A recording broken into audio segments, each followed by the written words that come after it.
Happy Monday, everybody. This is Eric in the Card Closet. Thanks for joining me again. Appreciate having you like always. I'm going to kick off episode number 482 here with a man who had 482 doubles. Let's see if you can figure him out. His rookie card is 1957 Topps.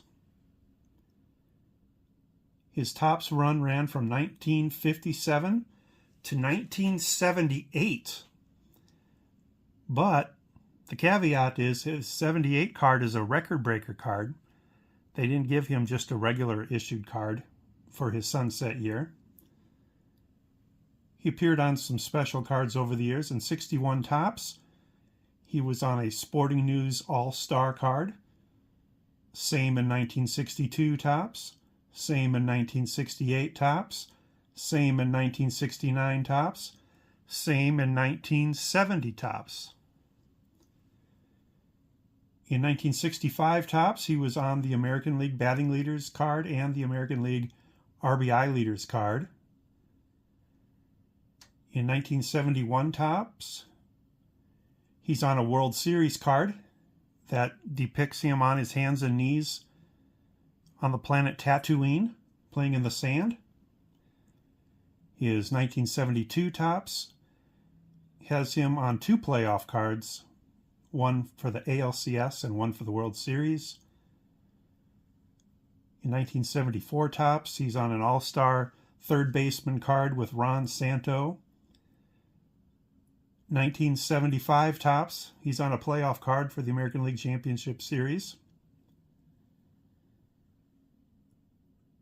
That 1978 record breaker card, it's for playing 23 seasons all with one team. All with one team. He is a Hall of Famer, 18-time All-Star, 16-time Gold Glove winner at third base. He's a 2-time World Series champion, the American League Most Valuable Player in 1964, winner of that prestigious Roberto Clemente Award.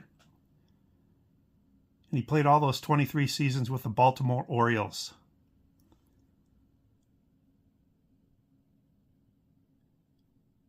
He died last year. I'm going to end it right there. That's a lot of clues, I think, that give it away. A lot of clues that all by themselves would have given it away. So let me know in the comments if you were able to get Brooks Robinson. And I'm showing his rookie card here, which arrived not too long ago. I've just not shown it yet, and it's part of my 1957 Topps build. I'll be honest with you, he's not one of my favorite players. Don't know why. Just never taken a liking to him. And so I did not want to spend a fortune on this card. But I needed it to fill the set. So I got one with some markings on the side there. And that brought it to authentic. Brought it into my price range. Exactly what I've been looking for. So Brooks Robinson, episode 482 for his 482 doubles. We'll watch the episode. All right, so we're going to go back in time here, look at some pre-war cards that have been coming in, and I've just kind of been saving them up and not showing them. First couple are upgrades. So this is a 1927 exhibits card that I have of Ira Flagstad. And it's pretty gnarly, chewed up, staining, really bad looking back. I hadn't planned to upgrade any of these exhibits cards, but then I saw this one show up on eBay and it only went for like $30-something. So I bought it to upgrade it. So you can tell 1927 by the green tint. And hopefully my camera shows a green tint. To the naked eye, it's definitely a green tint. But yeah, the new one is much better condition. Much sharper, much cleaner. So I did an upgrade on that one. So that's Ira Flagstad. Put big Ira here in the middle. Oh boy. Got to move them up fairly far. And then I thought I was upgrading another card. This is a W516 of Harry Hooper, which, uncorrected error there, it says Ed Hooper. I have a love-hate relationship with this card. It's the third example I've owned, and the other two I gave away or sold, not real, because I forgot to mark that I had gotten rid of one of them in the trading card database, so I ended up getting rid of the second one. Got a cheap pickup here to get it back in the set, or in the collection, and I was looking to upgrade it, so I went, I'm going to move Ira off to the side here, he's just too big. So I went, and you never see these graded, this because they're hand cut, and this is a PSA 6. Price was really good, and I purchased it because I wanted to upgrade what I had. But do you notice something? There's something different about this. It's a mirror image of the one that I thought I was replacing. So I did a little research. This is 1921. This is 1920. So you see the -2, this has got -1 or -1 or this one's got different dashes. So now, since I don't have a Harry Hooper card from 1920 or 1921 without these, they both stay in the collection. This one rounds out my 1921 team set a little better, and this one does for 1920. So that is Hall of Famer Harry Hooper. Put him right there. Another one I picked up, 1909 Ramley, another Boston Red Sox player. And this is Fred Burchell. So why did I pick up this card? Well, 1909, my set of choice is the T206, and I do have the complete Red Sox team set of that, of T206. But there are other cards from 1909 that feature players that aren't in that T206 set, like Fred Burchell, and the Ramley set has a number of those cards. So rounding out the 1909 team set a little bit more with that card. And I can see I'm trying a new place with the light because I get so much reflection. Yeah, I'm wearing a Lakers shirt, you can see. Just not finding any location that works. So what I did is I took the time, I got this all-time Red Sox team set project that I'm working on, trying to get every Red Sox team set complete all the way back to 1901. And I know I've been making estimates in recent videos on how many I think I have to go. I wrote them all out here, and I might as well show you. If you know of any of these cards or have them, want to get rid of them, let me know.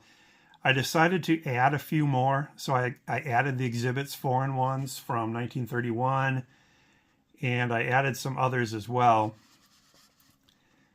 But when you put them all down on paper, and I went backwards a little bit because I added some sets as I was doing research.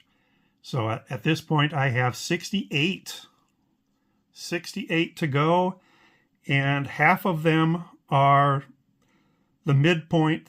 The median is 1913. I don't need any from 1913, but half of what I need is before 1913, and half of what I need is after 1913. So finally got that all out on paper, and I say 68 to go. Actually, it's 67 because I picked up this beauty.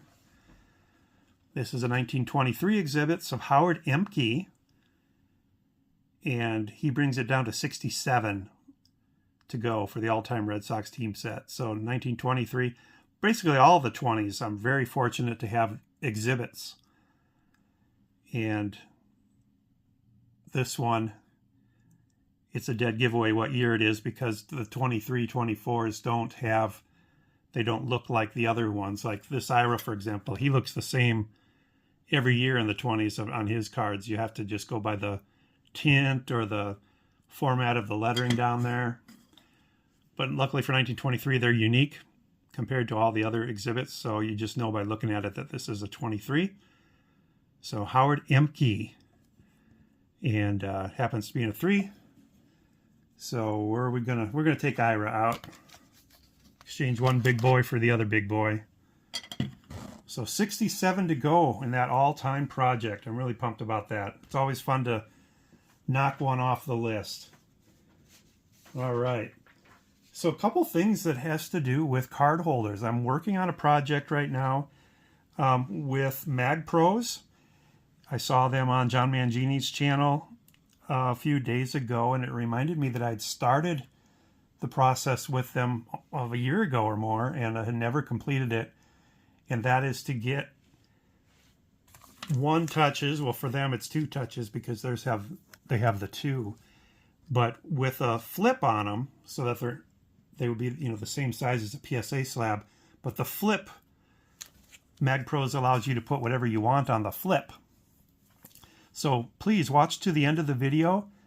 I've got a couple samples that I received from them based on what I've been asking for, and I think we're really close to nailing it. I'm going to show them at the end of this video. Just tack them on at the end without sound, and let me know what you think. All right, and then the other thing, so you hear me talk about the trading card database a lot in reference to trading, but there's also a lot of good information you can get there. And one thing that I was clued into was that Topps.com was having a sale on magnetic card holders. And they were having a buy one, get one half for half. So these guys' regular price for a box of 20 are $30. So that's $1.50 a card, which if you compare it to the 1 touches, these are $2.19 at my local card shop. They're more expensive than that now. I just haven't needed all my 75s yet. But I was out of the 35 point. So it was buy one, get one half off. So I got 2 for 20. I'm sorry, 2 for 30 and 2 for 15. So $90. For $90 I got 80 holders. And the special included free shipping if your order was over $100. And even though mine came to 90, they gave it to me because my pre-sale price was 120. So these all showed up in a nice big box from Topps/Fanatics, and they come in a box like that. And so I'm going to be using these for cards that aren't cool enough to make the Mag Pro that I just talked about, but just like my Hall of Fame runs that I'm working on certain players. It's basically direct competition with Ultra Pro. They have other types of products available too. So they're Fanatics definitely getting into the world of sports cards deeper and deeper. And, just from looking at them through the bag, they look identical, don't they? So the only thing would be, if one is less clear than the other. But I'm willing to give them a try for a little over $1 each, 80 for 90. And I've got plenty of cards to put in these kind of things. So I will let you know how they go, and shoot, I'll be showing cards in the future in these, and maybe I'll do a side-by-side with some that I have in these 1 touches and see if they look the same to you. But anyway, that's all I got, folks. Doing a rare Monday video here today. Had the night off free of any other activities, so I thought I'd get a video out there. Hope you're all having a great start to your week.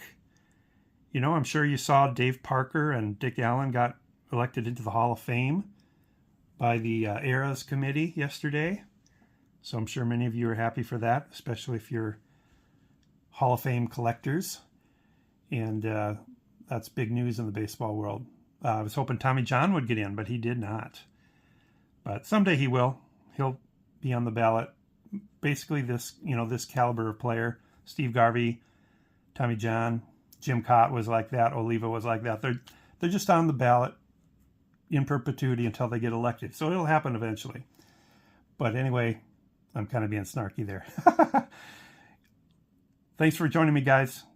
I'm going to show those sample mock-ups of these Mag Pro holders. So let me know what you think.